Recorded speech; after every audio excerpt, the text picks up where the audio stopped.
여러분 안녕하세요. 얼반 미스트리 채널입니다. 오늘부터는 지난 시간까지는 저희가 그 얼반 시츄에이션에서 얼반 이슈들에 대해서 다뤘고, 오늘 시간부터는 잠깐 얼반의 이론에 대해서 얼반 미스트리에 관련된 책과 더불어서 이론들을 조금 살펴보려고 합니다. 그런 생각하시는 분들 계실 거예요. 제가 지난번에 말씀드릴 때 얼반은 각 사람들마다 개인마다 차이가 있고, 그리고 각 시츄에이션 그 아니면 공동체에 따라서 상황이 다 달라서 그 케이스 바이 케이스 이런 식으로 접근해야 된다라고 얘기를 말씀을 드렸는데, 그래서 의아하게 생각하시는 분들이 계실 거예요. 사람마다 다 다르고 공동체마다 다 다른데 어떤 이론이 있을 수 있고 또 어떤 이론이 필요하겠는가, 왜 이론이 필요할까, 이런 생각을 하시는 분들이 계실 텐데, 가장 중요한 건 그렇습니다. 이론이 없으면 여러분 무슨 일이 생길까요? 각 개별적으로, 아무리 개별적으로 사람들을 상대하고 그런다고 할지라도 이론이 없으면 그 방향성을 잃어버리기가 쉽습니다. 그래서 그런 얘기예요. 그 무슨 얘기냐, 얼반 미니스트리라고 해서 모든 분야의 모든 얼반의 이슈들을 다 접근해서 모든 사람들을 다 도와줄 수는 없거든요.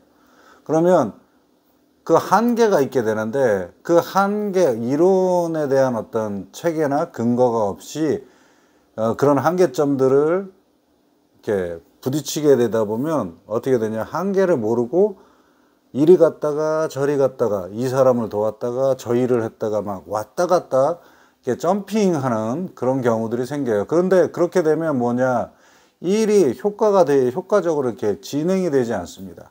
연결돼서 이렇게 진행되고 움직여가지 않기 때문에 분명히 어떤 방향성을 잃지 않게 해서는 한계를 분명히 해야 되고, 그리고 그렇게 다양한 많은 그 얼반 이슈들과 영역들 가운데서 내가 할 수 있는 것, 그리고 우리가 지금 할 수 있는 단계가 어떤 건지 그 한계점을 분명히 해줘야 어떤 효과를 거둘 수 있는 그런 바탕이 된다고 생각을 합니다. 그래서 이론이 굉장히 중요하고, 그런 한계점 이후에도 또 어떤 게 있을까요? 선택과 집중도 있고, 그 다음에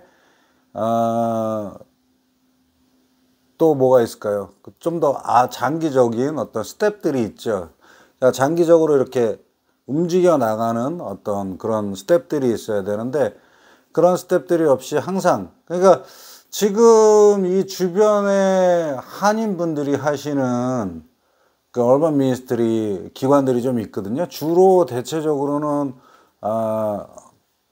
한인분들 저기는 대체적으로 이제 홈리스나 이제 가난한 사람들, 그 도시 빈민들을 선교하는 그런 선교 쪽으로 많이 움직이고 계신데, 뭐가 있냐면 매년 똑같아요.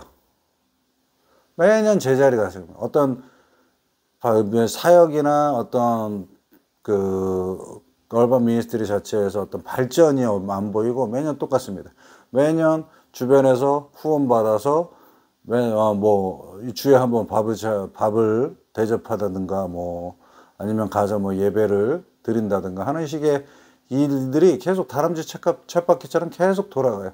그래서 그러다 보니까는 이제 다른 그 영역에서 어떤 영역의 확장이라든가 다른 기관들과의 협조나 공조도 그렇게 쉽게 되지 않고, 그냥 같은 일만 계속해서 움직여 나가는 거, 그리고 다음 단계로 진입한다거나 다음 단계로 넘어가지를 못하고 계속 움직임이 둔화되고 한계가 있어요. 그래서 항상 보면은 5년 전이나 10년 전이나 그 일을 하던 사람들은 똑같이 아직도 그 일을 하고 있다, 뭐 이런 식의 이야기들, 생각을 볼 수 있어요. 하다 보면 사람들이 어떻게 됩니까? 지치죠.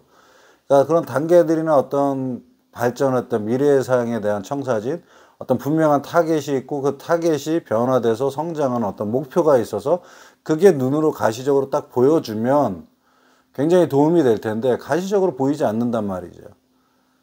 그러니까 항상 그 한계 테두리에서 머무르게 됩니다. 그래서 이론적인 단계들, 나를 내가 하는 활동, 사역들도 평가하고, 그리고 다른 그 다음 단계의 어떤 미래에 대한 구상도 해보고 더 나은 사역을 위한 어떤 협조라든가 여러 가지의 형태들을 다 고려하고 어떤 플랜을 만들기 위해서는 이론적인 어떤 배경과 이론적인 기초가 반드시 필요하다.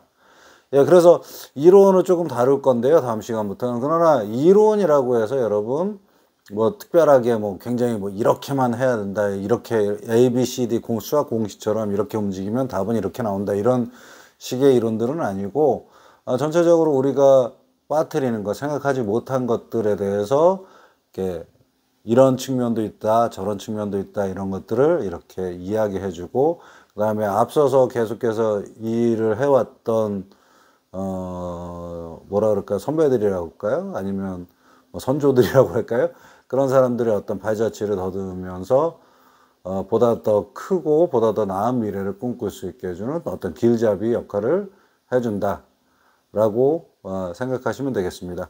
그리고 모든 이론들이요, 뭐 여러 가지 다른 이야기들을 하고 여러 가지 뭐 굉장히 다양한 이야기들을 하는 것처럼 생각되실 수 있겠지만, 사실상 제가 말씀드린 것처럼 예전에 말씀드렸는데, 이 얼반 미니스트리는 세 가지의 어떤 분명한 우선순위가 있습니다. 이제 세 가지의 그 핵심 요소가 어떤 모든 활동, 모든 미니스트리의 얼반 미니스트리 활동의 그 중심이 되고 목표가 되는데, 첫 번째가 뭐냐면 지난번에 말씀드린 것처럼 교육입니다. 교육을 분명히 교육이 필요해요. 그래서 제가 잠깐 말씀드린 적이 있었는데, 교육이라고 해서 뭐 학교나 전문 전공 대학이나 그런 데서 얘기하는 것들 그런 교육이 아니고, 어떤 교육이었습니까? 삶을 생활하는데, 쉽게 말하면 뭐 홈리스들 중에서는 평생 은행에 한번 가본 적이 없고 자기 이름으로 은행 계좌를 열어본 적도 없고, 그러다 보니까 아파트 계약이라든가 뭐 이제 열심히 생활에서 나아지기 위해서 열심히 일을 하고 교육을 했는데 아파트 계약이라는 걸 해본 적이 없고, 그런 사람들도 많고, 그리고 가정폭력 희생자, 특히 이민 온 사람들, 이민 와서 가정폭력 때문에 이제 기관에 들어가 있는 사람들은 미국 돈이나 이런 것들을 매니지하는 방법, 어떻게 관리해야 될 줄을 몰라요. 그래서 자기가 일한 것들 그 전까지는 계속해서 뺏기기만 했으니까 관리를 못하고, 그런 것들도 가르쳐 줘야 되고, 그런 삶의 전반적인 것에 대한 교육이 필요합니다. 그리고 또 두 번째 요소랑 연결된 교육인데, 두 번째 요소가 뭐냐면 모티베이션입니다. 동기화라고 이야기를 하는데, 이제 교육을 통해서 동기화를 시켜야 돼요. 왜냐하면 지난번에 알코올 중독과 관련해서 말씀드렸을 때 아이들이 제가 자원봉사한 청소년 기관에서 아이들이 어떻다 그랬죠? 그러니까 자아 정체감이 굉장히 낮다고 얘기했어요. low self-esteem이라고 얘기하는데, 이 자아 존중감이 이렇게 약한 아이들을 어떻게 해야 되겠어요? 올려줘야 돼요. 나는 할 수 없어, 나는 망했어, 이 생망, 뭐 이번 생은 망했다, 뭐 이렇게 얘기하는 아이들, 그렇게 믿는 아이들, 자기의 미래는 암울하고 어두운 것밖에 없다라고 이렇게 단정 짓고 결정 짓는 친구들에게, 너는 아니야, 너는 할 수 있어, 너는 더 나아질 수 있어, 너는 더 훌륭한 사람이, 더 굉장한 일들을 할 수 있어, 너는 존중되어야 되고 너는 귀중한 아이야 라는 것을 가르쳐야 되지만, 이것이 스스로에게 뭐가 되면 모티베이션, 동기화가 돼야 되는 거예요. 아, 나는 지금 이렇게 힘들고 어려워. 나는 가진 것도 없고 집도 없고 그 다음에 뭐 가족도 뿔뿔이 흩어져 있고 나는 홈리스야. 나는 이 세상에서 소망이 없어. 이런 사람들에게 당신은 소망이 있습니다. 당신은 할 수 있습니다. 일어설 수 있습니다. 라는 교육을 통해서, 그 교육을 하는 것도 중요하지만 이 교육의 효과가 뭐냐면 모티베이션이 돼요. 아, 나는 할 수 있어. 해야지. 해내야만 할 거야. 라고 동기화가 되면, 이 동기화가 된 사람들이 움직여서 성장을 합니다. 그런데 동기화가 되지 않은 사람들을 무턱대고 돕는다, 도와준다 라고 해서 하면 어떻게 될까요? 그러면 동기화가 되지 않았기 때문에 그 안에 어떤 상황이나 환경이 좋아지는 것이 아니라, 발전되는 것이 아니라 그 안에 갇혀버리죠. 심리학적으로 강화된다고 얘기하는데, 뭐 그런 거 있어요. 제가 지난번 특강 이렇게 영상 올렸을 때 잠깐 내는 얘기인데 뭐냐면 길에서 구걸하는 사람들한테 돈을 줘야 되느냐 말아야 되느냐. 정답은 예스이기도 하고 노이기도 해요. 정말로 힘들고 어려워서 당장 굶어 죽을 그런 환경에 처해 있는 사람들이 있을 수 있어요. 그런 사람들한테 당연히 도움을 줘야 되죠. 그런데 그렇지 않은 사람들에게, 동기화가 되지 않은 사람에게 돈을 주고 돈 몇 푼 쥐어주는 걸로 이제 내 마음의 부담을 다 들었다, 나는 도와줬다, 이렇게 생각할 수 있겠지만 오히려 도움이 되지 않습니다. 왜 그렇습니까? 일을 하지 않아도 구걸만을 갖고도 먹고 살 수 있다. 아니면 내가 생활을 바뀌지 않아도 나를 도와주는 그 돈을 받아갖고, 알코올 중독자 같은 경우는 어떻게 되겠어요? 동기화가 되지 않았을 때 돈을 받아서 뭐 합니까? 술을 사 먹거든요. 나아지는 게 없는 거예요.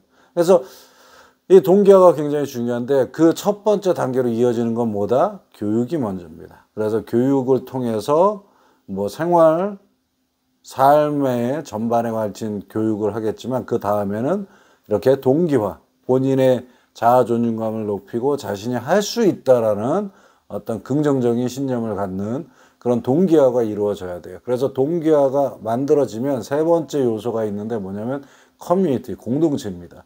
왜냐하면 동기화가 이루어졌다고 할지라도 여러분 어떻게 되겠어요? 이 동기화가 혼자 계속해서 죽어라고 고생하고 열심히 노력한다고 되는 게 아니거든요. 그리고 조금씩 나아지기는 할 수 있겠지만 사람인지라 어떻게 되겠어요? 지치게 돼요. 그럼 어떻게 됩니까? 공동체가 이런 사람들에게 더 한번 기회를 주고 이런 사람들의 용기를 북돋아주고 이런 사람들을 지원해주는 공동체, 그런 지원 그룹으로서의 공동체가 형성이 돼야 됩니다. 그렇게 하지 않으면 공동체를 떠나서는 개인 혼자 한 사람이 하는 일에는 뭐가 있다? 한계가 있다. 그래서 그 한계에 부딪히면 이전보다 더 큰 좌절과 더 큰 실망으로 완전히 그 어떤 사람의 이야기도 듣지 않고 완전히 인생을 포기해버리는 그런 결과를 가져올 수도 있다. 그렇기 때문에 이 세 가지가 굉장히 필수적인 요소고 대부분의 얼반 미니스트리 이론들은 이 세 가지를 어떻게 운용하고 어떻게 강화시키고 어떻게 작동할 수 있게 함께 어울려서 조화를 이루면서 작동할 수 있게 하려는가에 대한 어떤 그런 지식들이나 기본 사항들이 굉장히 많습니다. 그래서 다음 시간부터는 이런 쪽의 이야기들을 좀 다루고 뭐 이론이라고 해서 뭐 딱딱하게 생각하실 수 있겠지만 책들이 재밌어요, 생각보다. 그래서 책들 뭐 기초가 되는, 기본이 되는 책도 있겠지만은 이제 여러 가지 사례들을 소개하는 책들도 있어서 그런 사례들과 그리고 그 책에서 이야기하는 어떤 핵심들을 간략하게 추려서 한번 전달해 보려고 합니다. 예, 오늘 방송은 여기까지 마치도록 하겠습니다. 지금까지 시청해 주셔서 감사합니다. 얼반 미스테리 채널이었습니다.